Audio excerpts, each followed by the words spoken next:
Assalamualaikum warahmatullahi wabarakatuh, teman-teman sekalian. Selamat datang di channel Panahan Digital. Ini adalah podcast pertama saya ya. Jadi mohon maaf kalau misalnya nanti ada salah-salah kata atau salah-salah sikap, mohon dimaklumi saja.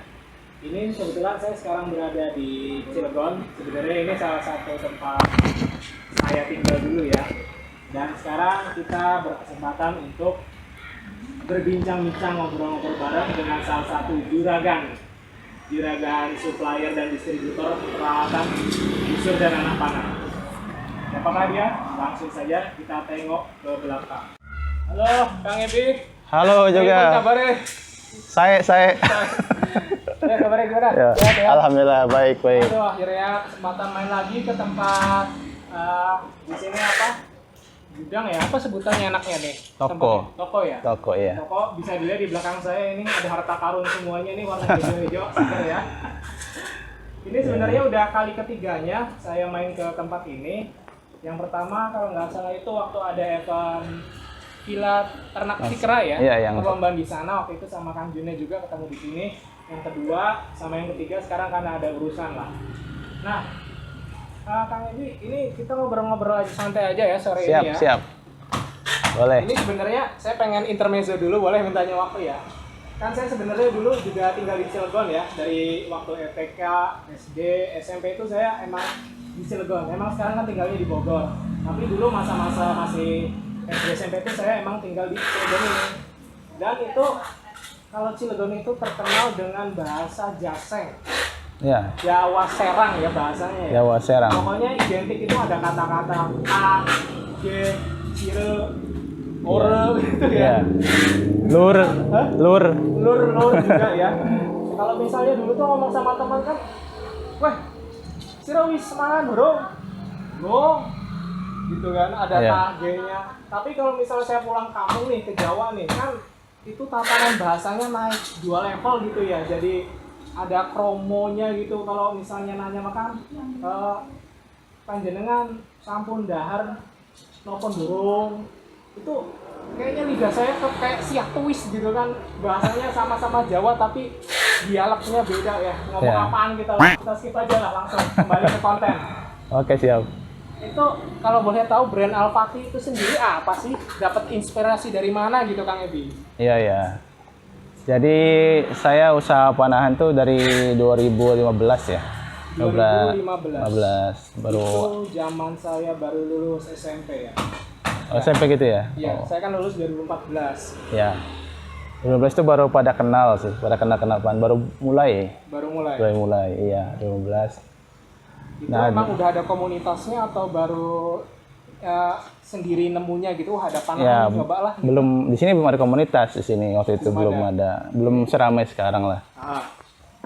Ya waktu itu ya sempat mikir juga apa nama brandnya, pusing juga mikirin brand itu kan. Iya pusing.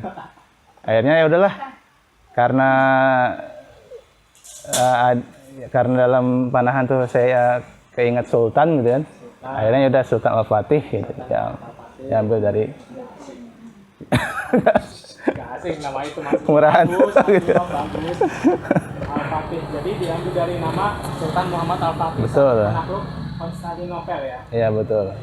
Nah ini berdirinya berarti pas 2015 itu baru udah mulai mana atau masih nyari apa ya? Masih latihan sendiri atau udah mulai bisnis ini? Awal-awal cuma untuk hobi aja.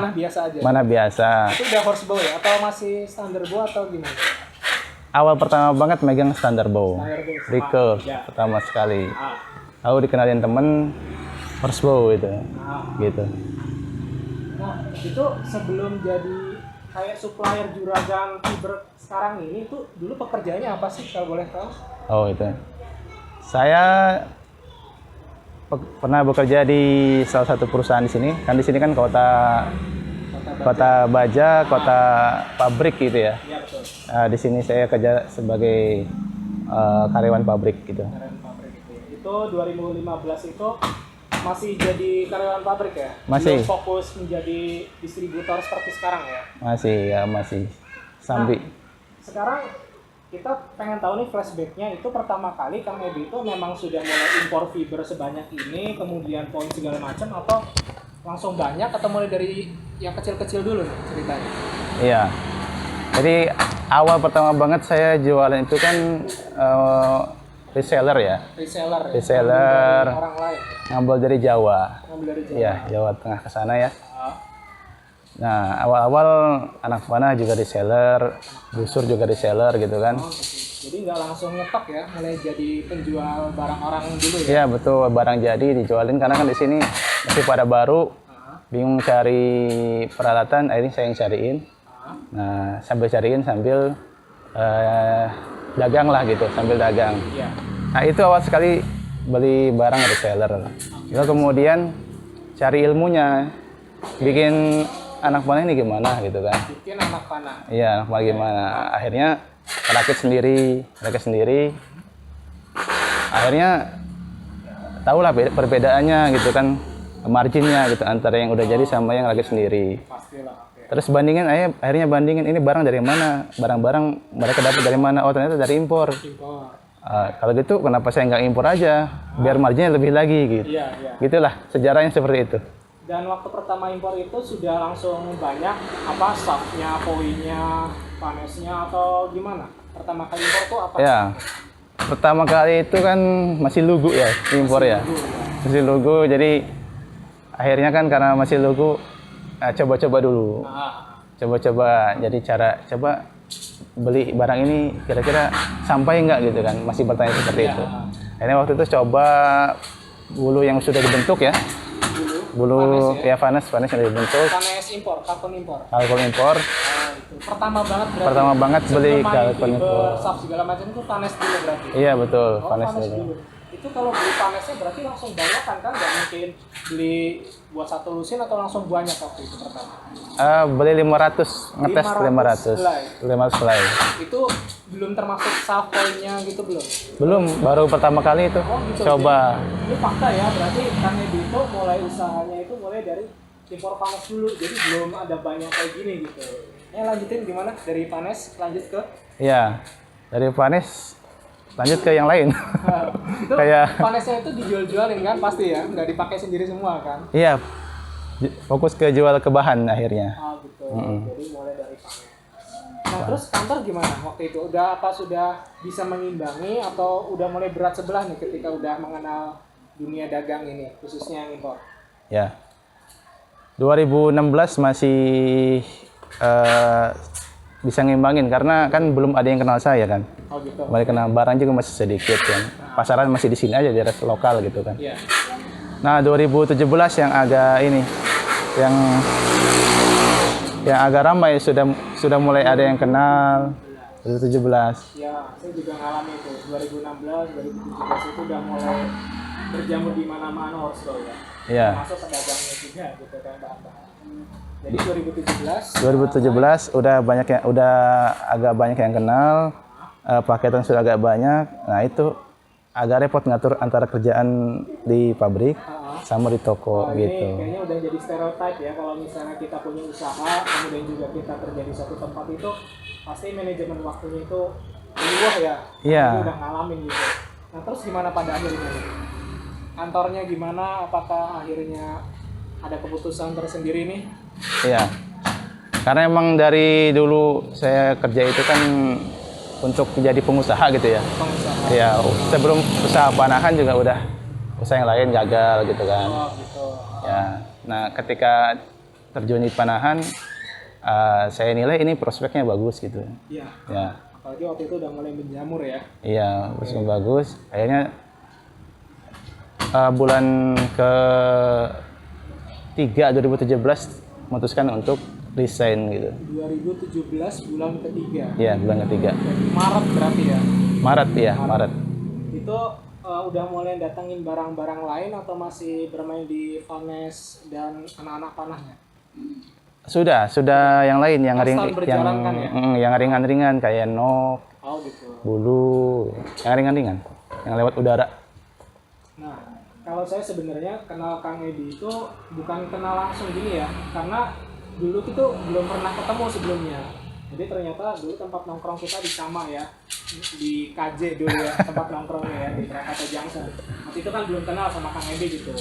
Dan saya pertama kali beli dari Kang Edi itu juga lewat marketplace gitu, lewat Tokped kalau nggak salah. Oh iya. Nah terus tak lihat, ini penjualan dari Serang gitu. Kan saya mikir juga, ini Serang ya, berarti dekat lah sama Cilegon gitu. Pas saya chat ya, ke Kang Edi waktu itu paling via chat di Tokpednya gitu ya, ternyata di Cilegon gitu, kok sama gitu kan, jadi penasaran, ada wong Cilegon juga ternyata ya, punya usaha distributor peralatan busur dan anak panah gitu kan. Makanya terjadi tuh pertemuan pertama kita itu waktu ada turnamen panah di Ciprai gitu. Nah pas saya datang itu, wah luar biasa ini yang teman-teman lihat di belakang saya itu cuma 10%-nya, tapi tak ajak jalan-jalan. Bisa aja nih.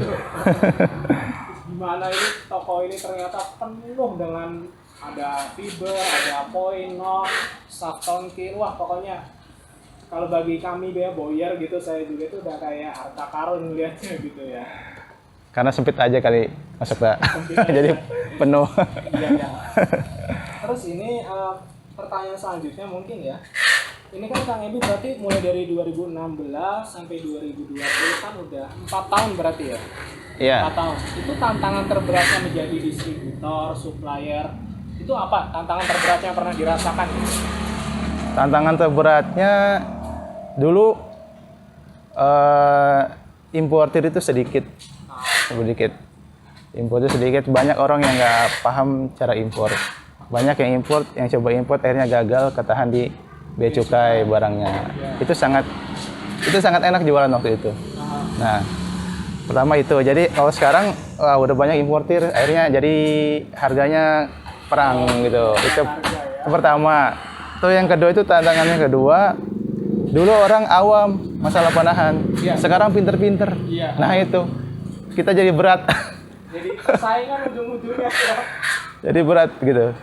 Dulu kirim batang nggak usah sortir, sekarang harus sortir. Oh iya betul. Gitu. Jadi harus pinter-pinter nih yang dagang nih ya, harus makin kreatif gitu. Kalau bersaing di harga mungkin sekarang udah dempet-dempetan, berarti harus ada sisi kreatif yang lain ya, mungkin yang bersaing kualitas. Non sortir ya, yang kualitas, mungkin yang beragam sama semua gitu. Itu menjadi value tersendiri mungkin ya bagi pedagang ya. Iya. Nah ini menyambung ke pertanyaan berikutnya nih, menarik ini.